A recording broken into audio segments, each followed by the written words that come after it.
to Holistic Health Conspiracies, Truth or Deception. I'm your host, Dr. Sue Williams from Quantum Holistic Health. In this podcast, we dive into the intriguing and sometimes confusing world of holistic health and wellness, uncovering the secrets, controversies, and conspiracies that shape our understanding of natural healing. Today, we're exploring a topic that straddles the line between science fiction and science: telepathy and healing. Can the mind truly communicate across distances and influence physical health? Is there any scientific basis for such claims, or are they purely the stuff of sci-fi fantasies? Join me as we dive into the intriguing world of telepathy and healing. So let's introduce this topic of telepathy and healing. Telepathy, the supposed ability to transmit information from one mind to another without using any known human sensory channels, has long been a staple of science fiction. From classic novels to modern films, telepathy has captured the imagination of many. But what's its potential applications in healing? Can the power of the mind influence the health of others? Historically, various cultures have believed in some form of mental communication or healing, often integrated into spiritual or religious practices. Today, we'll explore both historical perspectives and modern scientific investigations into this phenomenon. Let's look at the historical and cultural perspectives. The belief in telepathic abilities and mental healing is not new. Ancient civilizations, shamans, and spiritual healers often claimed to communicate with spirits or perform distance healing.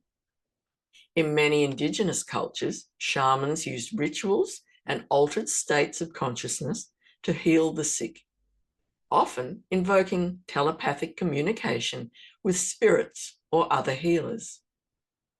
In ancient Egypt, priests and healers believed in the power of the mind and spirit to influence health.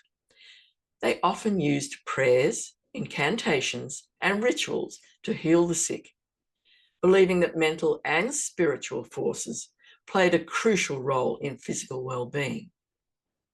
And what about Native American traditions? Many Native American tribes have traditions of shamans or medicine men who use telepathic communication with the spirit world to diagnose and heal illnesses. These practices often involve trance states and spiritual journeys. And what about Eastern philosophies? In Eastern philosophies, particularly in practices like Qigong and Reiki, there is a belief in the transfer of energy from one person to another, which can be seen as a form of telepathic healing. Practitioners use their intention and focus to channel healing energy to the person who is unwell. Now, let's look at some modern scientific investigations. The scientific community has approached the topic of telepathy and healing with much skepticism. But there have been some attempts to study this phenomena under controlled conditions. Let's explore some of the notable research and findings. Firstly, the Ganzfeld experiments. In the 1970s, researchers began conducting Ganzfeld experiments to test telepathy. Participants were placed in sensory deprivation environments and asked to transmit or receive information telepathically. Some studies reported statistically significant results, suggesting a possible telepathic effect. But these findings have been controversial and have been difficult to replicate. Now, what about the work of Dr. Rupert Sheldrake? He's a biologist and author and has conducted extensive research on telepathy, particularly in relation to animals and humans. His experiments on telepathic communication between people and their pets, as well as his studies on telephone telepathy, have sparked both interest and criticism.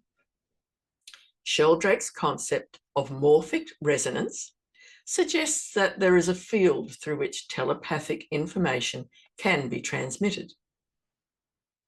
Now let's talk about healing intentions and the study of this area.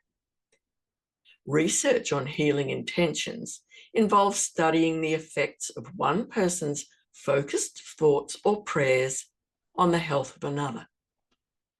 Some studies have shown positive results, such as reduced stress or improved recovery in patients.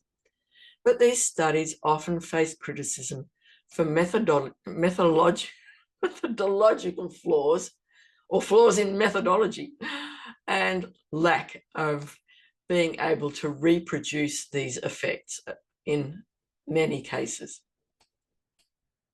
And as we've spoken in another podcast, what's the role of the placebo effect in this area?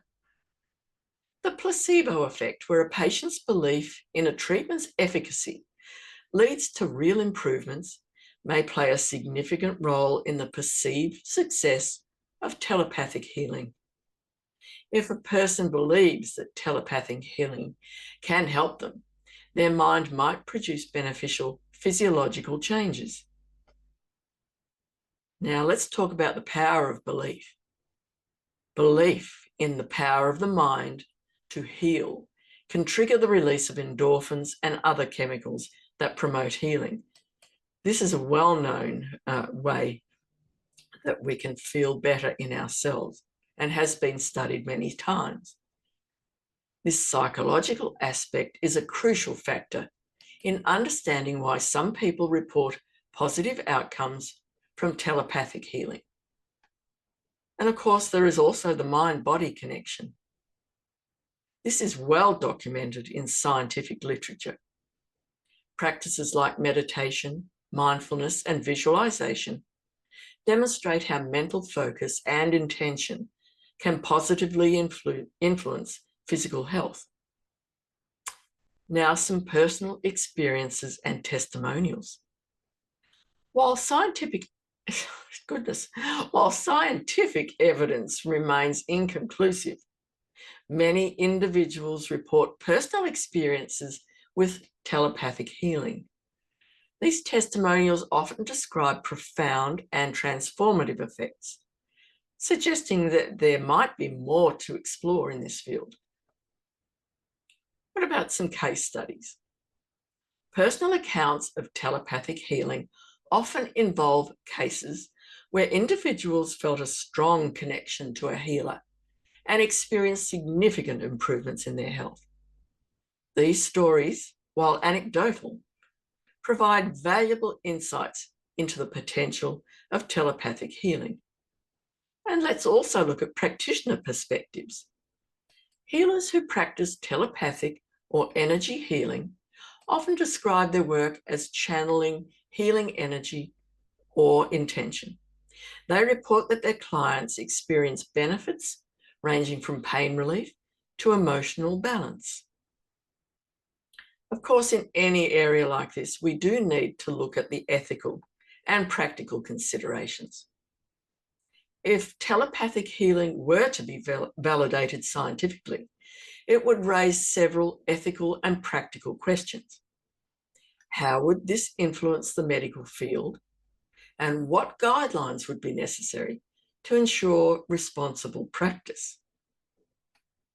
So we have to look at regulation and standards, and establishing standards and regulations for telepathic healing would have to be essential to protect patients and assure that practitioners are qualified.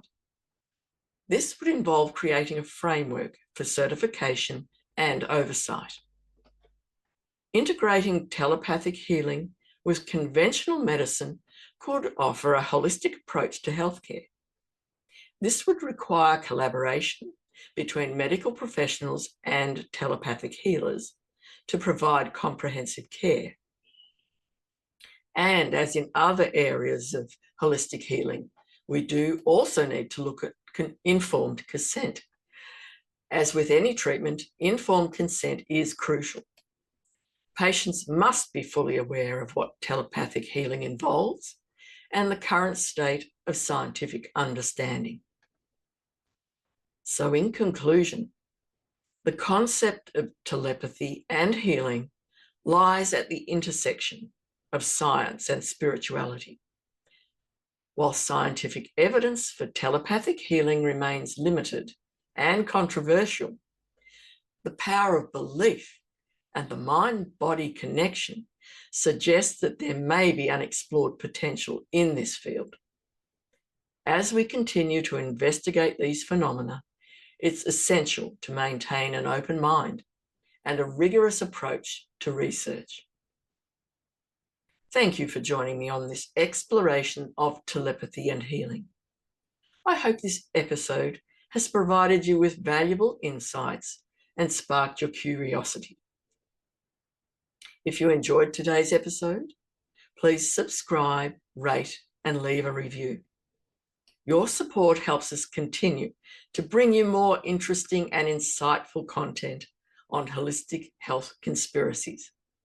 So I'm Dr. Sue, and until next time, I really encourage you to stay curious and, of course, stay healthy.